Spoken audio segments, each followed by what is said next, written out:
एक मुकम्मल चांद एक खौफनाक जंगल पर तुलू होता है। धुंध के दरमियान एक गैर मामूली रोशनी बखेरता है।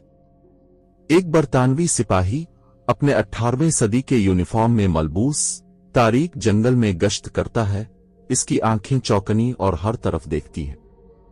अचानक एक खौफनाक चीख दरख्तों के दरमियान गूंजती है, जिससे सिपाही रुक जाता है और खौफजदा होकर आदेर अलिफादेर देखता है।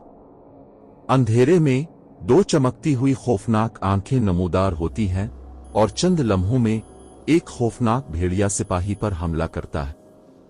सिपाही फौरन अपनी तलवार निकालता है और पूरी ताकत से लड़ता है और भेड़िए को जख्मी करने में कामयाब हो जाता है। जख्मी भेड़िया अब दर्द से कराहता हुआ साए में पीछे हट जाता है। बरतानवी सिपाही फातिहाना खड़ा होता है, गहरी सांस लेता है, जबकि जंगल दोबारा खामोश हो जाता है।